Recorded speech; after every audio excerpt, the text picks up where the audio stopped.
नमस्कार साथियों, स्वागत है आप सभी का तक्षशिला यूके में।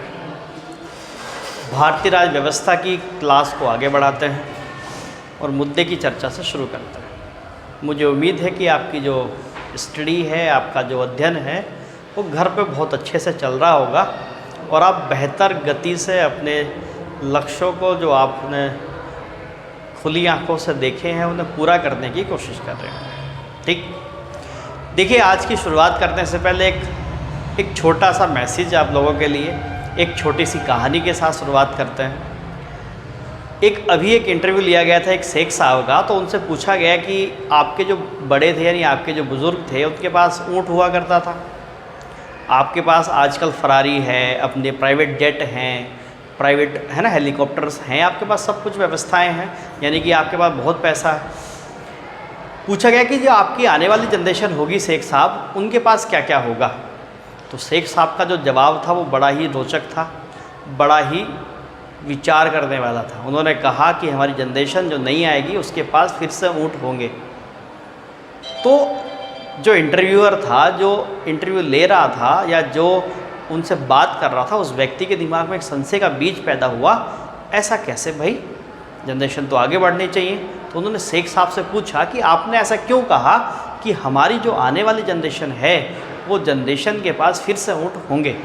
उन्होंने कहा कि देखिए, ऐसा होता है कि जब व्यक्ति असुविधा में पैदा होता है तो वो हर संभव प्रयास करता है, यानी कि संघर्ष करता है अपने परिस्थिति को बदलने की, अपनी हालातों को अच्छा करने की। तो वो अपने लिए अच्छा मार्ग या अपनी समृद्धि का मार्ग प्रशस्त करता है। वहीं कुछ अपवाद को छोड़ दें तो जो लोग समृद्धि के साथ पैदा होते हैं तो शायद उनके अंदर एक संघर्ष करने की जो कला है वो इतनी बेहतर नहीं हो पाती जो असुविधा में जन्मे व्यक्ति के अंदर होती है। यानी कि मैं मोटे तौर पर आपसे ये कह सकता हूँ कि आप और हम एक संघर्षपूर्ण जीवन जी रहे हैं और वो संघर्ष आपको और हमें एक दिन बड़ी ऊंचाइयों पर लेके जाएगा।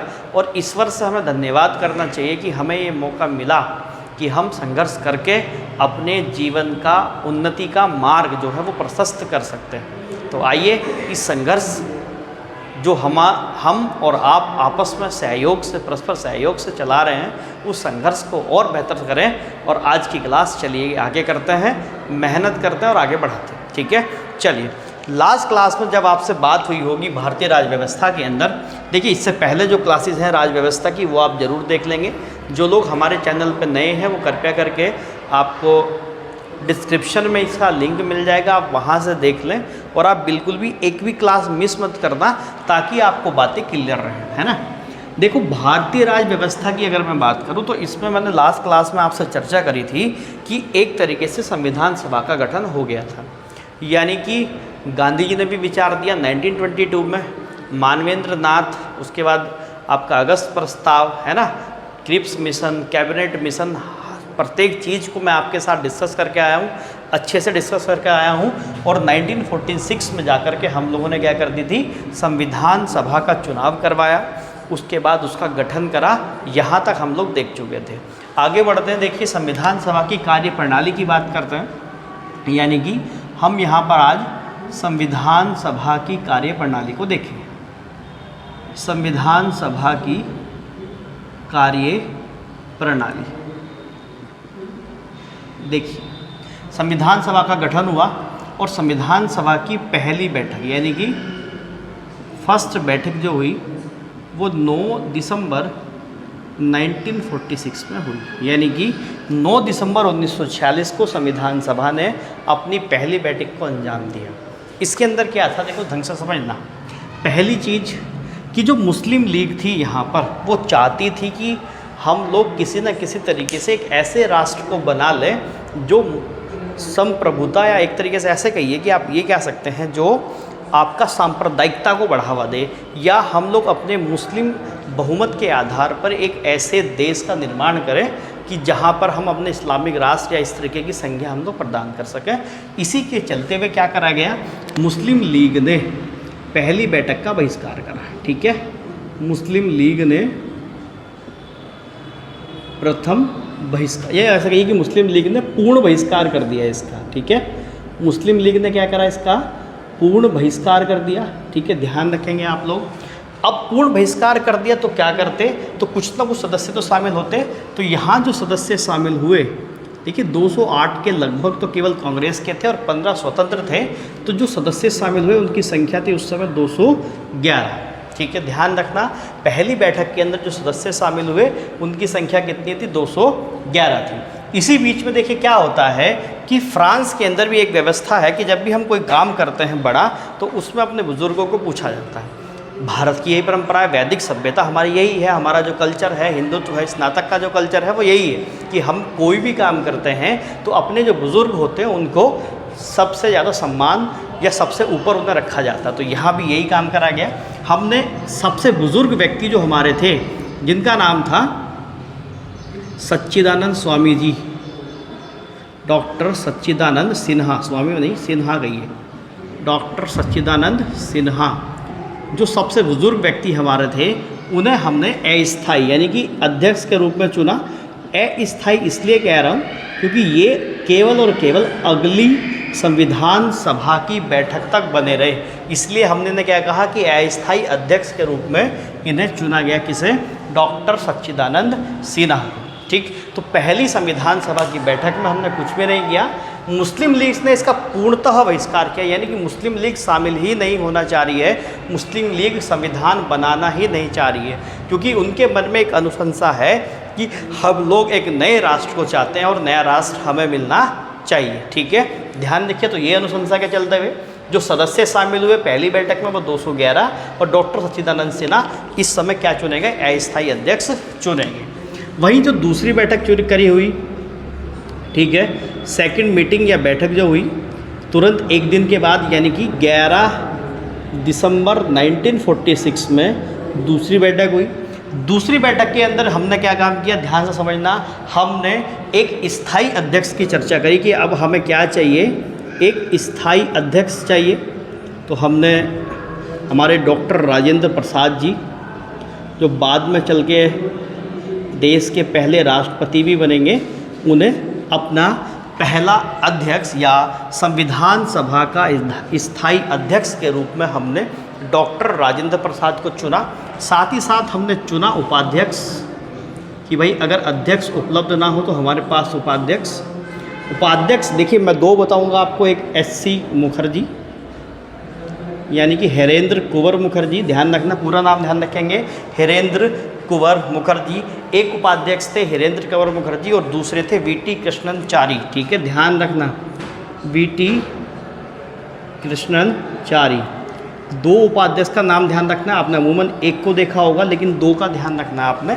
वीटी कृष्णनचारी भी ये क्या रहे, उपाध्यक्ष रहे। साथ ही साथ हमने एक संवैधानिक सलाहकार भी यहाँ पर चुना, संवैधानिक सलाहकार, यानी कि जब हम अपना संविधान पर काम करें तो हमें सलाह देने के लिए एक व्यक्ति होना चाहिए जो बहुत पढ़े लिखे वो व्यक्ति थे, जिनका नाम था बेनेगल नरसिंह राव, बेनेगल नरसिंह राव यानी कि BN राव। तो यहाँ दो तीन बातें जो मैंने आपसे कही, जो आपने देखी, पहला कि पहली मीटिंग कब होती है, 9 दिसंबर 1946 में होती है। मुस्लिम लीग नहीं शामिल हो रही है, यहाँ भी शामिल नहीं हो रही है। जो सदस्य पहली बैठक में शामिल हुए उनका संख्या आप ध्यान रख सकते हैं, वो 211 के आसपास थी, और डॉक्टर सच्चिदानंद सिन्हा हमारे अस्थायी अध्यक्ष के रूप में चुने गए। दूसरी बात, दूसरी मीटिंग जो हुई वो 11 दिसंबर 1946 को हुई, यानी कि इसके तुरंत एक दिन के बाद या आप 2 दिन के अंतराल पर कह सकते हैं। इसमें हमने एक अध्यक्ष चुने, डॉक्टर राजेंद्र प्रसाद जी, जो बाद में चल करके भारत के पहले राष्ट्रपति बनेंगे। उपाध्यक्ष चुने गए SC मुखर्जी और वीटी कृष्णनचारी। साथ ही हमने संवैधानिक सलाहकार चुने, जिनका नाम था बेनेगल नरसिंह राव। देखो एक बात समझना, पूरी संविधान सभा के अंदर जो सबसे पढ़े लिखे व्यक्ति जिनके आसपास भी कोई नहीं टिकता वो थे बाबा साहब, यानी कि डॉक्टर भीमराव अंबेडकर। जी हाँ, ध्यान रखना, बिल्कुल भी उनके आसपास तक कोई भी नहीं टिकता है। उनके आसपास जो व्यक्ति टिकता है वो व्यक्ति कौन है, वो व्यक्ति है बेनेगल नरसिंह राव। ये बहुत माइंडेड और बहुत पढ़े लिखे व्यक्ति थे। ये व्यक्ति अगर मैं कह सकता हूँ कि उनके आसपास है तो केवल और केवल ये व्यक्ति हैं जो हमारे संवैधानिक सलाहकार बनाए गए, बेनेगल नरसिंह राव, ठीक है। तो हमने 2 मीटिंग की बात करी। देखिए मैं तीसरी मीटिंग की तरफ आपको लेकर के चलता हूँ। तीसरी मीटिंग से पहले एक छोटी सी बात जो मुझे आपको बतानी वो ये है। देखिए, एक बच्चे जब यहाँ पर ये तय हो गया कि हम संविधान सभा बनाने वाले हैं, यानी कि जुलाई अगस्त के आसपास, उसी दौरान कांग्रेस ने एक संविधान समिति बनाई थी। ठीक है, कांग्रेस ने क्या बनाई थी बच्चे? एक संविधान समिति बनाई थी। 10 सदस्य थी। अध्यक्ष इसके हमारे जवाहरलाल नेहरू जी थे। ठीक है, कौन थे? जवाहरलाल नेहरू। इसने इस बात पर जिक्र किया था कि जब हम अपना संविधान बनाएंगे तो वो संविधान किस किस आधार पर होना चाहिए, यानी कि एक पूरी रिपोर्ट इन लोगों ने तैयार करी थी। ठीक, अब आप कहोगे सर इसका यहाँ क्या संबंध है, कुछ समझ में नहीं आ रहा। मैं जैसे ही तीसरी मीटिंग की तरफ आपको लेकर के चलूँगा तो वहाँ पे आपको इसका संबंध समझ में आएगा। ठीक है, दिमाग में रखना, एक संविधान समिति बनी थी जिसके अध्यक्ष कौन बनाए गए थे? जवाहरलाल नेहरू। और इस पूरी समिति ने इस बात पर जोर दिया था, इस बात का अध्ययन करा था कि जब हम अपना संविधान बनाएंगे, देखिए अभी तक ये नहीं पता है कि संविधान समिति कब बनेगी, यानी संविधान सभा कब बनेगी, कब उसकी कार्यप्रणाली शुरू होगी, लेकिन यहाँ ये तय हो गया था कि संविधान तो बनना है। किस तरीके से बनना है, किस आधार पर बनना है, हम किन किन चीज़ों का समावेश अपने संविधान के अंदर करेंगे, इन सब चीज़ों पर एक खास नज़र बनाने के साथ साथ एक व्यवस्थित रिपोर्ट यहाँ पर तैयार करी गई। किसके द्वारा? संविधान समिति के द्वारा, जिसके अध्यक्ष कौन थे? जवाहरलाल नेहरू जी थे। ठीक है, एक बार पढ़िए, अच्छे से पढ़िए, तसल्ली से पढ़िए, ताकि आप जब एग्ज़ाम में जाएं तो आपको ये ना लगे कि यार शायद मुझसे चूक हो गई। ठीक है, अब देखो, अब इसके बाद क्या होता है बच्चे? 2 मीटिंग हमने कर ली, हमने अपना अध्यक्ष चुन लिया, हमने चुन लिया कि हमारा उपाध्यक्ष कौन होगा, यानी कि कार्यप्रणाली हमारे पास तैयार है। अब हमें देखना है, जैसे मैं आपसे कहूँ कि आप लोग बढ़िया किताबें खरीद के लेके आए, आप आराम से आपने सिलेबस बनाया, ये तो आपने काम कर लिया, आपने शेड्यूल बना दिया कि मेरा टाइम टेबल ये रहने वाला है, मैं ऐसे काम करूँगा, इतने घंटे पढ़ दूँगा, 36 घंटे पढ़ूँगा दिन में, ये आपने तय कर दिया। अमूमन हमारे बच्चे यही करते हैं। वो क्या करते हैं? वो इतना टाइट शेड्यूल बना देंगे कि उसमें सांस लेने की भी फुर्सत वो नहीं छोड़ेंगे। बाकी जब वो शेड्यूल 1-2 दिन तो ट्राई करेंगे और पूरा भी कर लेंगे, उसके बाद जब वो ट्राई नहीं होगा या पूरा नहीं होगा तो इतने धड़ाम से गिरते हैं कि अगर एवरेज 6-6 घंटे भी पढ़ते तो शायद उससे ज़्यादा हो जाता, लेकिन बहुत बुरी तरीके से टूट जाते हैं कि 4-6-8 दिन तक कोई पढ़ाई नहीं करते। उसके बाद फिर से नई जोश पैदा करते हैं, नया टाइम टेबल बनता है, फिर से काम करते हैं। ये बड़ी समस्या, इससे बचिए। ठीक है, देखो अब बात करेंगे तीसरी बैठक की, संविधान सभा की तीसरी बैठक, यानी कि पहली बैठक 9 दिसंबर, दूसरी बैठक 11 दिसंबर, तीसरी मीटिंग 13 दिसंबर, यानी कि 13 दिसंबर 1946 को हमने तीसरी बैठक करी। अब इस बैठक में हमारे पास अध्यक्ष मौजूद हैं, उपाध्यक्ष मौजूद हैं, हमारे पास संवैधानिक सलाहकार मौजूद हैं। अब केवल जो काम करना था वो ये करना था कि आखिरकार हम किस तरीके से अपने काम की शुरुआत करेंगे, अपने काम को आगे बढ़ाएंगे। तो इसी के चलते हुए यहाँ पर उद्देशिका प्रस्ताव रखा गया। क्या रखा गया? उद्देशिका प्रस्ताव, यानी कि ऑब्जेक्टिव रेजोल्यूशन। क्या रखा गया? ऑब्जेक्टिव रेजोल्यूशन, यानी कि उद्देशिका प्रस्ताव। और ये जो उद्देशिका प्रस्ताव है जो रखा गया था किसके द्वारा? जवाहरलाल नेहरू के द्वारा। और मुझे शायद एक बात समझ में आई कि जैसे मैंने यहाँ जवाहरलाल नेहरू लिखा होगा, आपके दिमाग में संविधान समिति शायद कौन गई होगी। देखिए ये बात ध्यान रखना, ये जो उद्देशिका प्रस्ताव है ये केवल एक दिन की देन नहीं थी, उस पर पूरे कांग्रेस ने 10 लोगों की समिति बना करके पहले से काम किया था। ध्यान रखना, तब जाकर के ये उद्देशिका प्रस्ताव आया, ये कोई एक दिन का काम नहीं था। तो ध्यान रखना, इस उद्देशिका प्रस्ताव के पीछे किसका दिमाग चल रहा था? उस संविधान समिति का, जो मैंने अभी आपको बताया। लेकिन अगर आपसे पूछा जाता है कि उद्देशिका प्रस्ताव किसने रखा, तो ये रखा किसने? जवाहरलाल नेहरू ने। इस फिर बाद में क्या हुआ? इस उद्देश्य का प्रस्ताव, यानी कि ये रखा कि हम जो संविधान बनाने वाले हैं हम इन मसलों के ऊपर काम करेंगे या अपने संविधान के अंदर हम इन सब चीज़ों का समावेश करेंगे। फिर इस पर बहस हुई। जितने लोग वहाँ मौजूद थे संविधान सभा के अंदर, लगभग 299 सदस्य वहाँ पर थे। उन सभी सदस्यों के अंदर, या आप कह सकते हैं कि पहले है तो आप 389 कह सकते हैं, लेकिन मुस्लिम लीग तो बहिष्कार कर रही है। तो यहाँ पे फिर उस पर बहस होती है और बहस होने के साथ साथ 22 जनवरी 1947 को, ठीक है, 22 जनवरी 1947 को सबकी सहमति के साथ इस उद्देश्य का प्रस्ताव को पारित कर दिया जाता है कि जवाहरलाल नेहरू जी बिल्कुल सही कह रहे हैं, या ये जो प्रस्ताव यहाँ सामने रखा गया है यही हमारा आधार होगा। ठीक है, इस उद्देश्य का प्रस्ताव को क्या करा गया, सर्वसम्मति से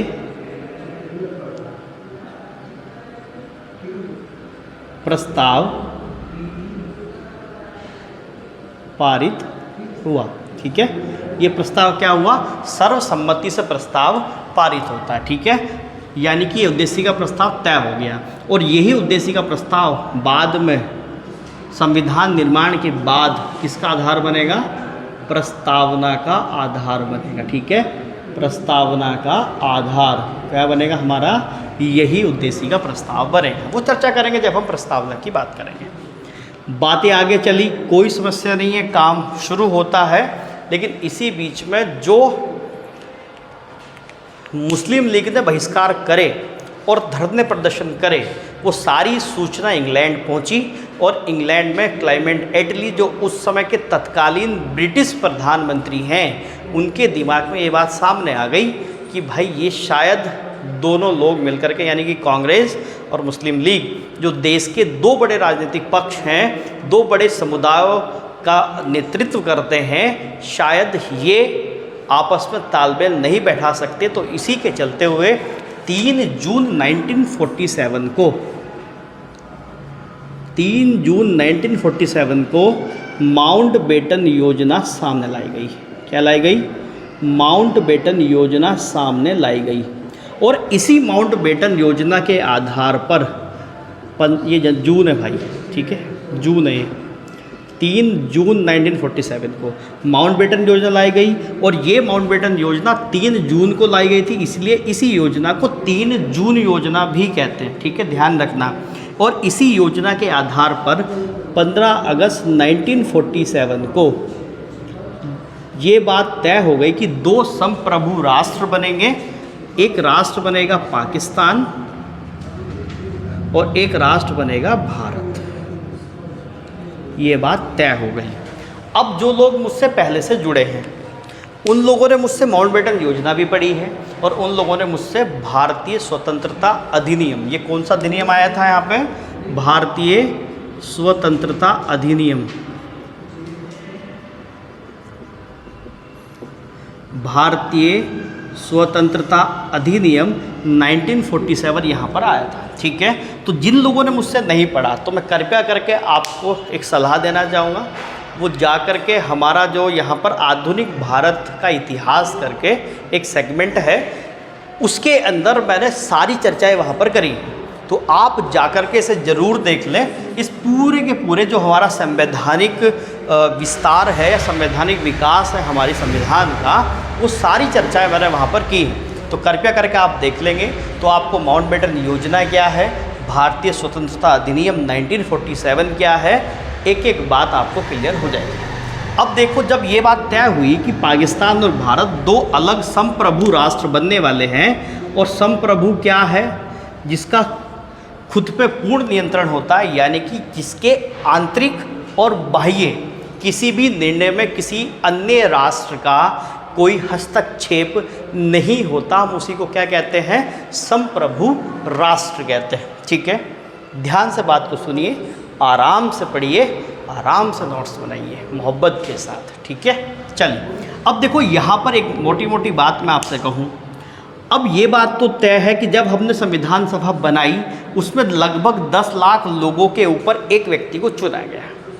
अब जब पाकिस्तान बनेगा तो कुछ भूभाग भारत का पाकिस्तान जाएगा, यानी कि वो जो संविधान सभा है उसमें सदस्यों की संख्या भी घटेगी और उसमें परिवर्तन भी करने पड़ेंगे। ठीक है, तो इस भारतीय स्वतंत्रता अधिनियम के बाद संविधान सभा के स्ट्रक्चर में कुछ परिवर्तन आए, और वो परिवर्तन क्या है जरा एक बार थोड़ा सा 2-3 लाइनों में मैं आपको बता देता हूँ, ठीक है। आई थिंक स्क्रीनशॉट ले लिया होगा।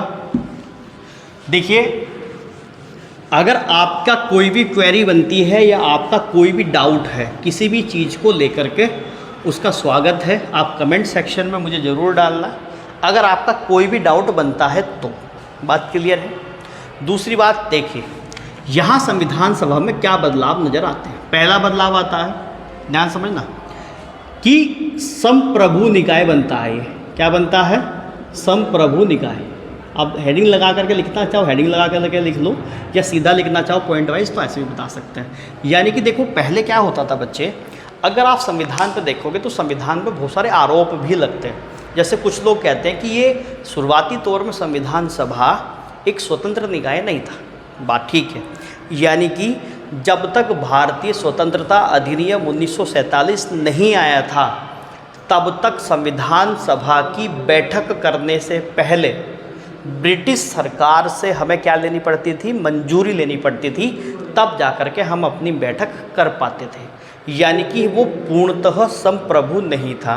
1947 के अधिनियम से एक बात तो ये अच्छी हुई कि जो हमारी संविधान सभा थी वो पूर्णतः संप्रभु निकाय बनाया गया। तो मैंने क्या कहा कि उसे क्या करा गया? कंप्लीटली या पूर्णतः संप्रभु निकाय यहाँ पर उसे बनाया गया। बात क्लियर है।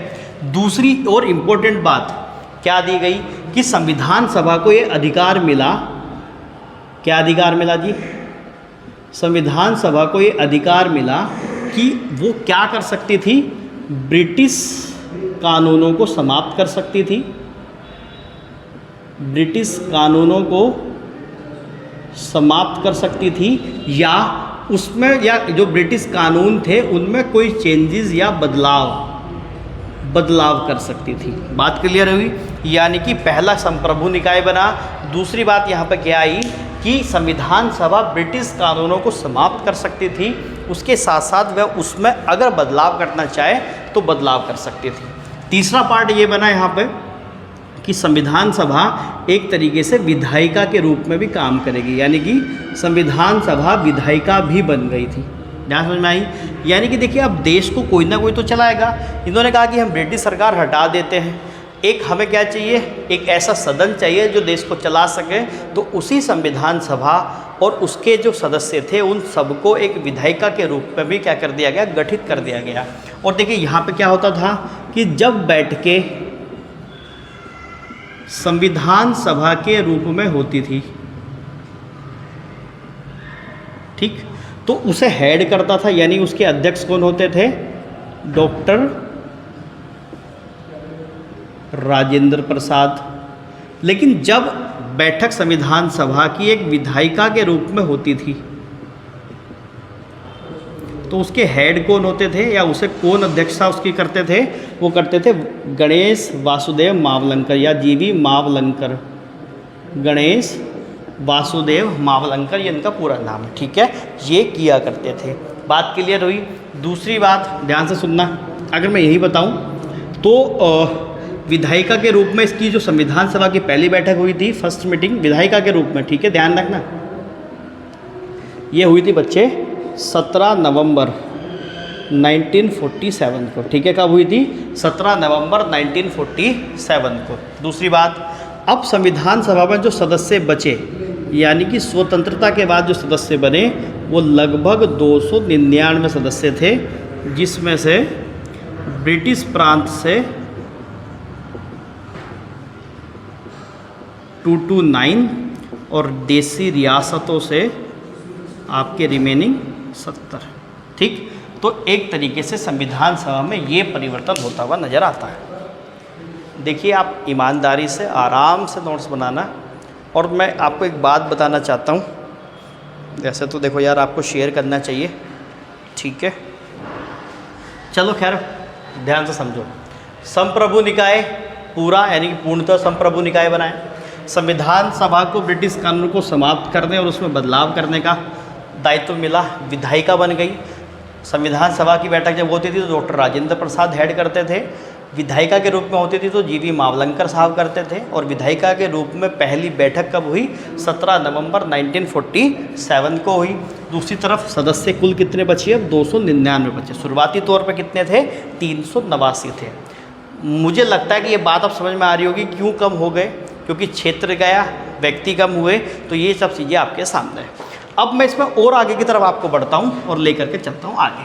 ठीक, देखिए क्लास हो सकता है कि थोड़ी बहुत लंबी हो जाए, तो उस चीज़ से घबराना नहीं। मुझे लगता है कि शायद आपको पेपर में बहुत अच्छा करना है, तो इसलिए हमें अच्छी पढ़ाई तो करनी पड़ेगी, है ना। देखो बच्चे, अब यहाँ पर संविधान सभा बन गई है, सब कुछ फिर से सेट है। बाद में देश आज़ाद होता है 15 अगस्त 1947 को। आज़ादी के बाद 29 अगस्त 1947 को फिर समितियाँ बनती हैं, जो हम लोग अलग सेगमेंट में देखेंगे, उसे इसके बाद पढ़ाऊँगा मैं, ठीक है। लेकिन यहाँ पर दो काम हुए।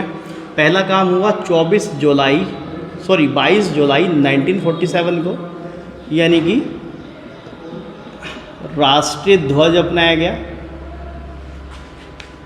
संविधान सभा द्वारा क्या अपनाया गया? राष्ट्रीय ध्वज अपनाया गया। मैं इसे याद करता हूँ फ्लैग से, ठीक है, ध्यान रखना। F7 होता है, साल याद रख सकते हैं।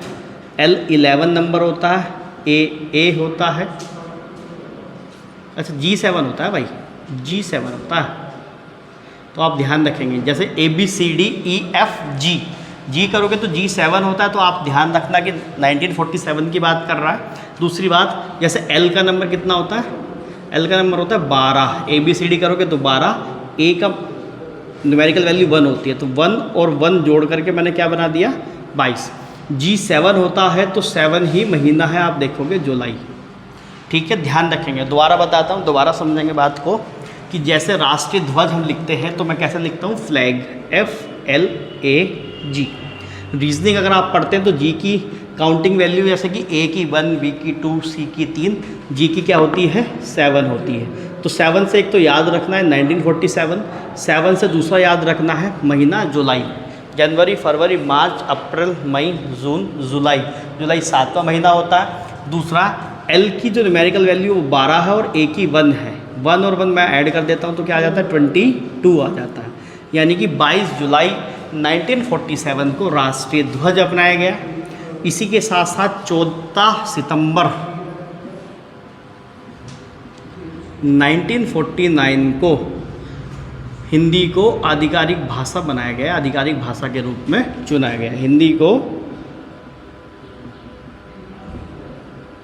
आधिकारिक भाषा बनाया गया, हिंदी को आधिकारिक भाषा बनाया या चुना, ठीक है। यहाँ तक कोई दिक्कत नहीं आई थी। तो 14 सितंबर 1949 को आपको क्या हो गया? हिंदी को आधिकारिक भाषा बना दिया गया, ठीक। अब देखो, संविधान सभा ने लगातार बहुत अच्छा काम किया, और काम करने के साथ साथ लगभग 2 साल 11 महीने और 18 दिन तक इन लोगों ने ज़बरदस्त काम करा, ठीक है। 2 साल 11 महीने 18 दिन तक इन्होंने ज़बरदस्त काम किया, या 3 साल में 12 दिन कम, मैं ये भी तो कह सकता हूँ। 3 साल में 12 दिन कम तक इन्होंने लगातार काम किया, और काम करने के साथ 26 नवंबर 1949 को क्या करा गया? यहाँ पर संविधान अंगीकृत किया गया, ठीक है। प्रस्तावना में डिटेल से चर्चा करेंगे कि अंगीकरण का मतलब क्या है, क्या होता है, ठीक। लेकिन संविधान को पूर्ण रूप से जो लागू करा गया था वो 26 जनवरी 1950 को करा गया था,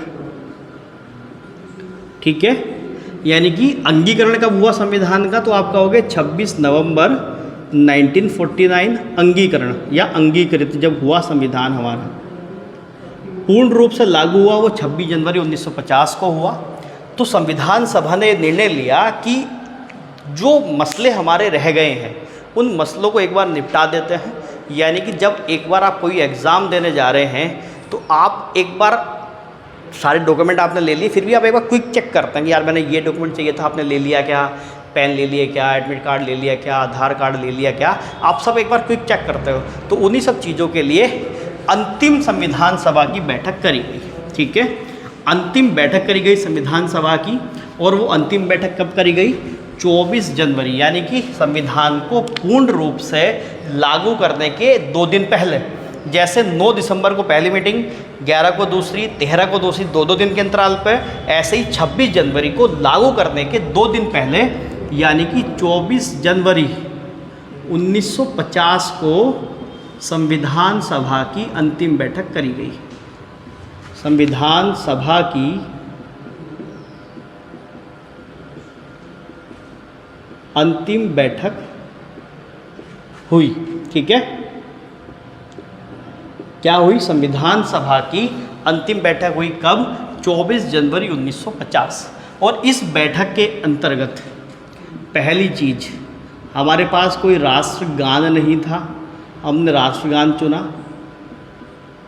दूसरी चीज, हमने राष्ट्रगीत चुना या राष्ट्रीय गीत चुना। कमेंट सेक्शन में बताना कि हमारा राष्ट्रगान क्या है, राष्ट्रगीत क्या है, राष्ट्रगान को आप कितने सेकंड में पूरा गाते हैं और राष्ट्रगीत को आप कितने सेकंड में पूरा गाते हैं। ठीक है, मुझे कमेंट सेक्शन में बताना। तीसरी बात यहाँ पर क्या करा गया? देखिए, यहाँ पर ये बात तय हो गई कि हमारे देश के अंदर चुनाव होंगे, चुनाव के साथ लोकसभा राज्यसभा का गठन होगा, देन राष्ट्रपति महोदय होंगे, यानी कि राष्ट्रपति महोदय होंगे, संसदीय प्रणाली होगी। ये सब बात हमने तय करी। जब तक चुनाव होगा और ये सारी प्रक्रिया पूरी होगी, तब तक देश को हेड कौन करेगा? देश को अकेला नहीं छोड़ा जा सकता था। इसीलिए संविधान सभा के जो अध्यक्ष थे हमारे डॉक्टर राजेंद्र प्रसाद जी, उन्हीं को सर्वसम्मति के साथ भारत का पहला राष्ट्रपति चुन लिया गया। ठीक है, ध्यान रखना, डॉक्टर राजेंद्र प्रसाद जी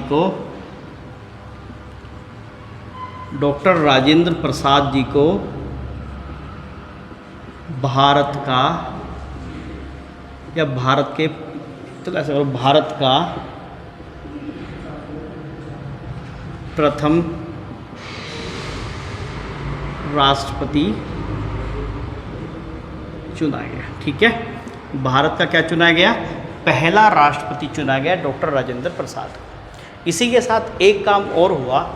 आप सभी जानते हैं कि हम उत्तर प्रदेश का हिस्सा थे, और उत्तर प्रदेश को पहले क्या कहते थे? संयुक्त प्रांत कहते थे। तो संयुक्त प्रांत का नाम चेंज करा गया, यानी कि नाम बदलकर क्या कर दिया गया? उत्तर प्रदेश कर दिया गया। ठीक है, संयुक्त प्रांत का नाम बदल करके क्या कर दिया गया? उत्तर प्रदेश कर दिया गया। मेरा सवाल आपसे एक सवाल ये है कि किसके कहने पर या किसका विचार था कि संयुक्त प्रांत का नाम उत्तर प्रदेश होना चाहिए? उत्तराखंड वीडियो का पेपर जो इस बार हुआ उसमें नहीं, उससे पहले वाले पेपर में सवाल आया था कि संयुक्त प्रांत का नाम उत्तर प्रदेश किसकी अनुशंसा पे हुआ, किसने रिकमेंडेशन करा था। अगर आप मुझे सुन पा रहे हैं और आपको ये जवाब आता है तो कृपया करके कमेंट सेक्शन में डाल देना। ठीक है, इसीलिए 24 जनवरी को उत्तर प्रदेश दिवस मनाते हैं। ध्यान रखना, हम लोग 24 जनवरी को क्या बनाते हैं? उत्तर प्रदेश दिवस बनाते हैं। तो ये 3-4 बातें संविधान सभा की अंतिम बैठक में हुई। राष्ट्रगान चुना गया, राष्ट्रगीत चुना गया, डॉक्टर राजेंद्र प्रसाद को भारत के पहले राष्ट्रपति चुना गया, और संयुक्त प्रांत का नाम बदल करके उत्तर प्रदेश कर दिया गया। ठीक, अंततः वो दिन आता है जिस दिन का हमें बेसब्री से इंतज़ार था, और देश के करोड़ों लोग जो भारत में शायद दमनता झेल रहे थे, जो भारत में नीचे के तबके के होने का एक स्टिकर लेकर के झेल रहे थे, उन सबको एक पल में समानता का अधिकार देने वाला हमारा प्यारा सा संविधान 26 जनवरी 1950 को पूर्णतः लागू हुआ।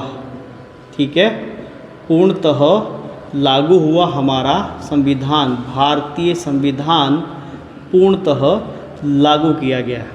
लेकिन अभी भी एक चीज़ की कमी थी हमारे पास। हमने राष्ट्रगान चुना, राष्ट्रगीत चुना, राष्ट्रपति चुने, हमने राष्ट्रीय भाषा चुनी, हमने क्या क्या कर दिया और क्या कर दिया, राष्ट्रीय ध्वज चुन लिया, सब कुछ चुन लिया, लेकिन एक राष्ट्रीय स्तंभ या राष्ट्रीय चिन्ह का चिन्हीकरण अभी तक नहीं हुआ है, वो करा हमने कब, 26 जनवरी 1950 को। और राष्ट्रीय चिन्ह के रूप में अशोक का जो स्तंभ है, अशोक स्तंभ को चुना गया, जो कहाँ पे है, सारनाथ स्थित, जिसमें आप देखते हैं शेर के जो 4 मुंह दिखाए जाते हैं, वो यहाँ पर सारनाथ में चुना गया। कुल मिलाकर के संविधान सभा ने कुल जो सत्र चुने वो 11 चुने और कुल 165 दिन बैठकें हुई। उन 165 में से 114 दिन अकेले प्रारूप समिति की बैठकें हुई। अब एक शब्द आपके सामने आ गया है, प्रारूप समिति। ये क्या है, इसे डिटेल से जानेंगे। देखिए यहाँ पे मैं एक बात आपको बता देना चाह रहा हूँ। आईएएस के पेपर में एक बार सवाल था और कुल सत्रों की संख्या वहाँ पर दी गई थी कितनी, 12। ध्यान रखना, कुल सत्र 11 थे, लेकिन आईएएस के सवाल में कुल सत्रों की संख्या 12 दी गई थी। ये जो अंतिम संविधान सभा के बाद या अंतिम जो बैठक की बात हुई है, उसे भी सत्र के रूप में चुन लिया गया था वहाँ पे। यहाँ पे 11 ऑप्शन में नहीं था, दोबारा सुनना, यहाँ पे 11 ऑप्शन में नहीं था, 12 था और 12 सही आंसर था यहाँ पे।